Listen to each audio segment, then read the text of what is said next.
Bienvenue dans le chapitre 3. À ce stade, vous avez pu identifier les attitudes qui vous conviennent et celles que vous souhaitez changer pour gagner en assertivité.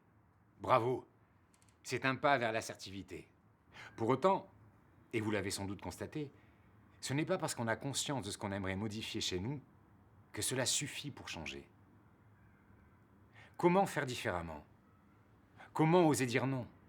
Comment oser s'affirmer davantage dans ses relations ou comment oser exprimer une critique constructive? Dans ce chapitre, vous verrez comment reprendre conscience des croyances qui sous-tendent vos comportements, afin d'évaluer si celles-ci vous sont toujours utiles ou si elles sont devenues limitantes. De la même manière qu'il est possible de réécrire le code d'un programme informatique, nous avons tous la capacité à reprogrammer notre manière de voir le monde, nos croyances, et donc notre façon de nous comporter avec les autres. Connaissez-vous la parabole de l'âne et de la corde?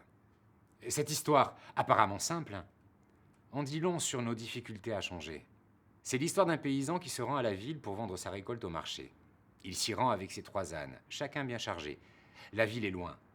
À chaque voyage, il fait escale chez un vieux sage. Cette fois-ci, alors qu'il veut attacher ses ânes, il s'aperçoit qu'il lui manque une corde. « Si je n'attache pas mon âne, demain, il sera parti dans la montagne », se dit-il.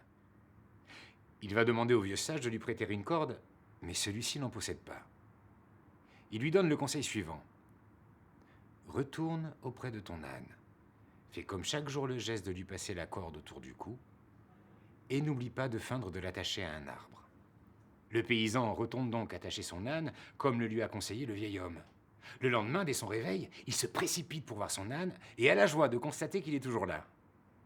Il charge alors son âne et essaie de le faire avancer, mais celui-ci refuse de bouger. Le paysan retourne voir le vieux sage pour lui raconter. « As-tu pensé à lui enlever la corde ?» lui demande-t-il. « Mais il n'y a pas de corde !» répond le paysan. « Pour toi, oui, mais pas pour l'âne. » Le paysan retourne alors auprès de son âne et fait le geste de retirer la corde. L'âne avance et le suit sans résistance. Ne nous moquons pas de cet âne. Ne sommes-nous pas souvent comme lui?